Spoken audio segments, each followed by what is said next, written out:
माझ्या कोसळणाऱ्या वटवृक्षास या दोन हातांनी कसे थोपवू?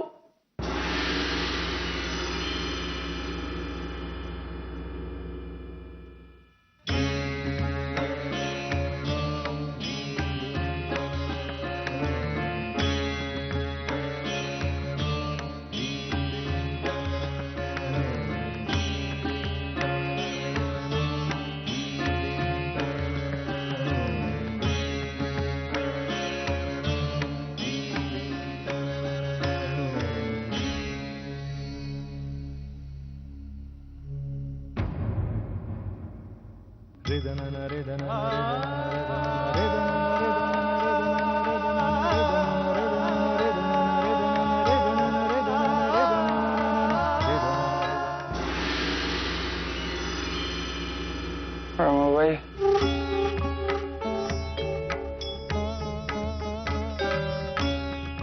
रमाबाई, काय रमाबाई, आलो दादा. वैदी साहेबांना लवकर बोलवा. अच्छा.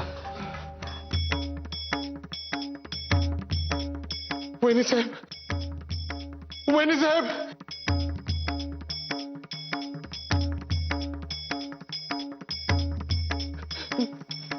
वैनी साहेब, धाकले मालक, धाकले मालक, धाकले मालक, धाकले मालक.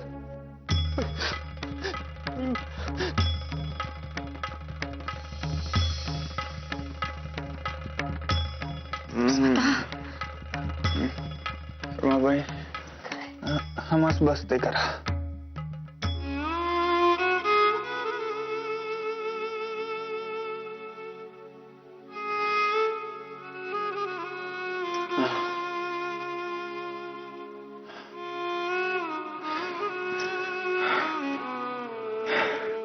रमाबाई, आता आमचे काही खरे नाही. खोटे पुणे आणि खोटे आपण. तुम्ही एकट्याच पडलात. नाही नाही, असं बोलू नये. माझी शपथ आहे तुम्हाला. धीर अगदी सोडू नये. हे पहा, घरी तार केली आहे. त्यानुसार डॉक्टर विश्राम घोले आणि दुर्गा वंश आता सकाळपर्यंत येऊन पोहोचतील येथे. बाळन भटजी गेले आहेत त्यांचा आणावया स्टेशनावर. आपण काळजी करू नये. रमाबाई, भिवू नका. देव तुम्हास आहे. आता आता बोलू नका. श्रम झेपत नाही. शांत राहा. आपल्याला यातून उठून उभं राहायचंय.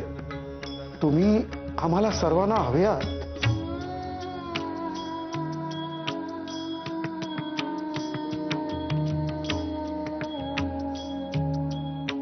गुड. डॉक्टर विश्राम घोले आल्यावर जीवात जीव आला खरा, परंतु स्वतःची प्रकृती अगदी नाजूक झाली होती आणि ते भावनावशही झाले होते. स्वतःच्या प्रकृतीच्या कारणामुळे सारा देश अगदी काळजीत पडला होता. स्वतःनी करमाळ्यात निश्चित होऊन टाकलेली मान, मी महादेवाच्या समोर भाकलेली करुणा आणि डॉक्टर घोले यांचे अथक परिश्रम हे माझ्या मनावर कायमचे कोरले गेले. स्वतःची प्रकृती पूर्ववत व्हावयास जवळजवळ 2 महिने लागले. नंतर आम्ही पुण्यास परतलो आणि सारे काही पुन्हा सुरळीत सुरू झाले.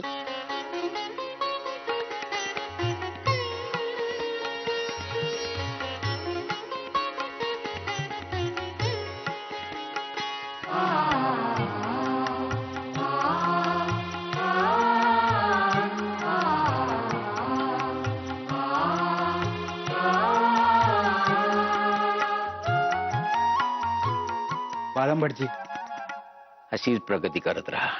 दादा यशस्वी हो, मोठा हो. वहिनी,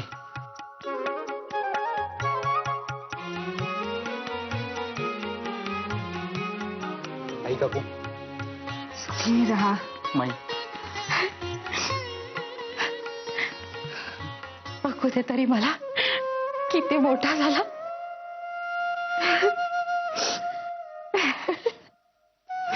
माई, इतके कौतुक करायची गरज आहे का? अरे गधड्या, बढती मिळाली आहे ना तूच. आबा, अरे तुला बढती मिळाली आणि तू सिटी जज झालास, ही मोठी गोष्ट नव्हे का? आज भाऊसाहेब असते तर त्यांना किती आनंद झाला असता. होय. आबा, त्यांच्या मागे त्यांच्या मुलांची इतकी छान प्रगती होते आहे, याचा माई, ताई, काकू यांना विशेष आनंद होणे स्वाभाविकच नाही का?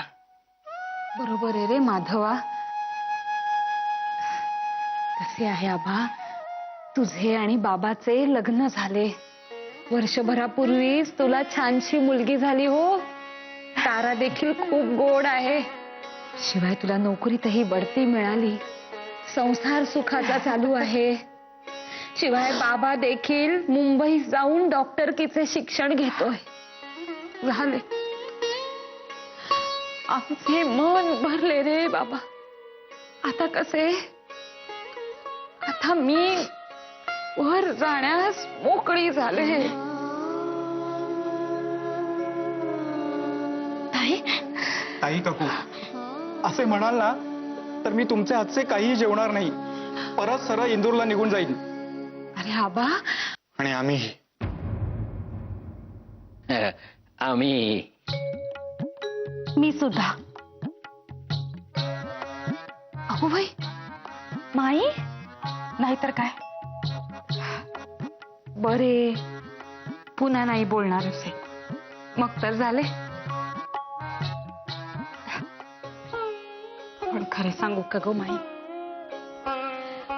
तुम्ही साऱ्यांनी मिळून खूप माया लावली हो या गंगा भागीरथीला.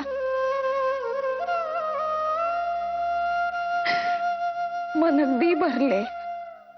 कसली म्हणजे कसलीही तक्रार बाकी नाही. असो, बरे, आज सगळ्यांनीही माझ्या हातचे जेवायचे हो. काय, आणि आबा, तूच बासुंदी आवडते ना? होय. मग खास तुझ्यासाठी आज मी बासुंदीचा बेत करणार आहे. चालेल ना? होय. चल गो माई, बरीच कामे पडली आहेत. पोरींनो, चला, कामे पडली येतात. चला चला. ऐक,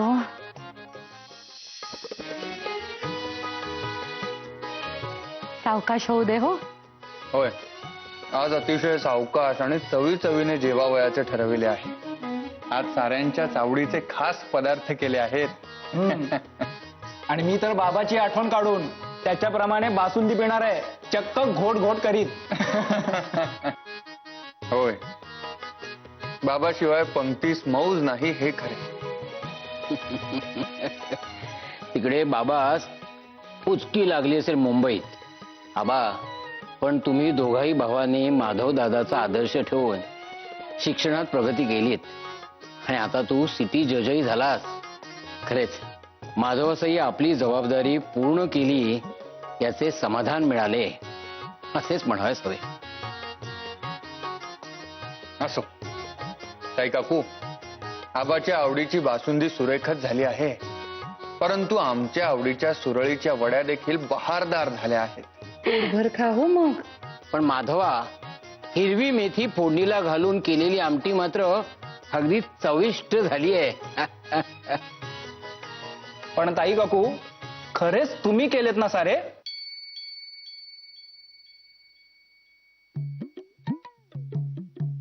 अरे माझ्या कर्मा. नाही. हाय रे आबा, माझ्यावर शंका घेतोय. हे इथे देते एक जोरात दणका. तू जज्ज का सज्ज झाला असशील तो परक्यांसाठी हो, पण माझ्यासाठी मात्र खिचरीची टोपी घालून भुणभुण करणारा लहानसा आबाच आहेस हो.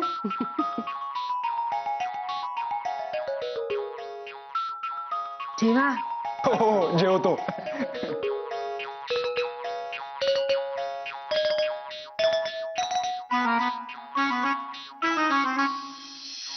आज जेवण अंमळ जास्तच झाले.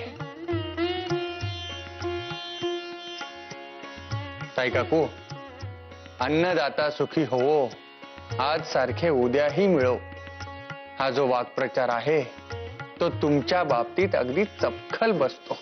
नाही रे माधवा, एवढ्या भल्या मोठ्या कुटुंबाचा खरा अन्नदाता तू आहेस बाबा. आम्ही काय, आम्ही फक्त रांधून वाढायचे काम करतो. नाही ताई काकू, धान्य धुन्यास लागणारे पैसे आम्ही कमावतो हे खरे, परंतु धान्यास अन्नपूर्णेचा स्पर्श झाल्याशिवाय धान्याचे अन्न होत नाही.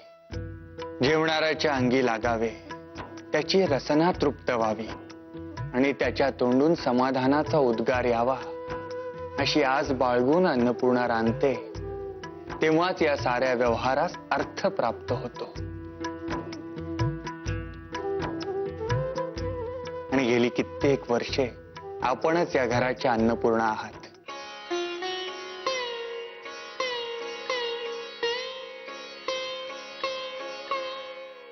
तेव्हा आम्ही तुमच्यासाठी आज एक भेटवस्तू आणली आहे.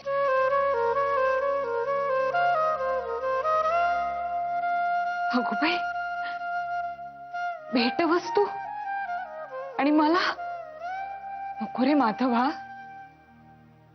मला भेटवस्तू कशासाठी?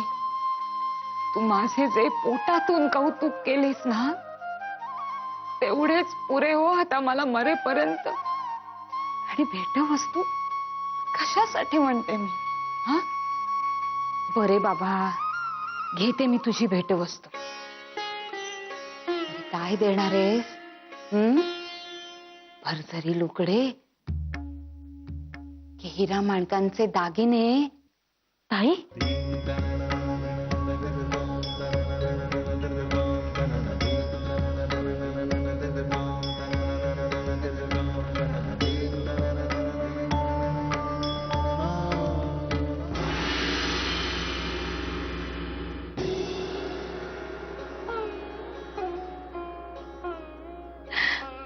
अरे बाबांनो, गंमत केली रे, गंमत केली. आणि तसेही हे आता सारे मला थोडीच चालणार आहे. तरी माधवा, कुतूहल याचे वाटते आहे की मग भेटवस्तू तू नेमकी देणार तरी काय? कोंडीबा, आण दे.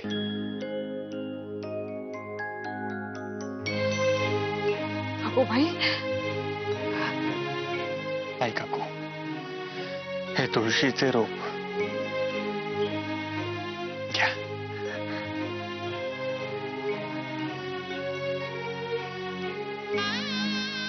माधवा, ही माझी खास तुळस. धन्य झाले रे माधवा, धन्य झाले. आता तू जेव्हा फिरतीवर जाशील तेव्हा तू दिलेल्या तुळशीसच तुझी खुशाली विचारत जाईन हो मी. आणि जेव्हा जेव्हा वरून बोलावणे येईल तेव्हा तू दिलेल्या तुळशीचे पानच माझ्या मुखात घाल हो माधवा. ताई काकू,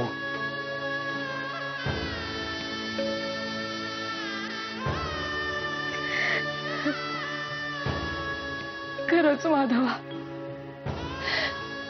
या पोडक्या आयुष्यात तू अन्नपूर्णाही केले आणि तुळशी सारखे निस्वार्थही केले. आज आज खऱ्या अर्थाने या तडफडीचे सार्थक झाले रे माधवा, खरेच सार्थक झाले. ताई काकू, माधवा,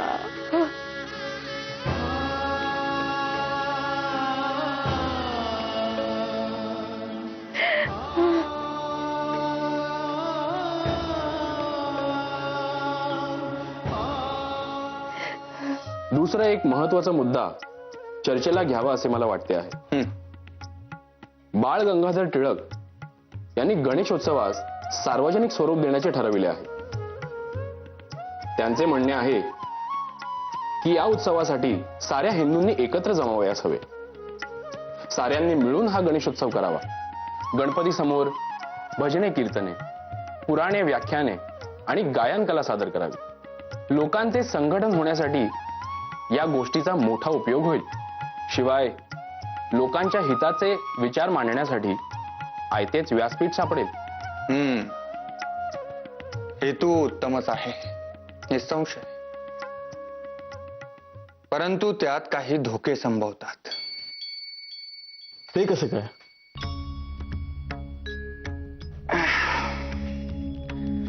सामाजिक परिषद काँग्रेसच्या अधिवेशनातच भरवण्याच्या मुद्द्यावरून ऑलरेडी बराच उहापोह झालेला आहे.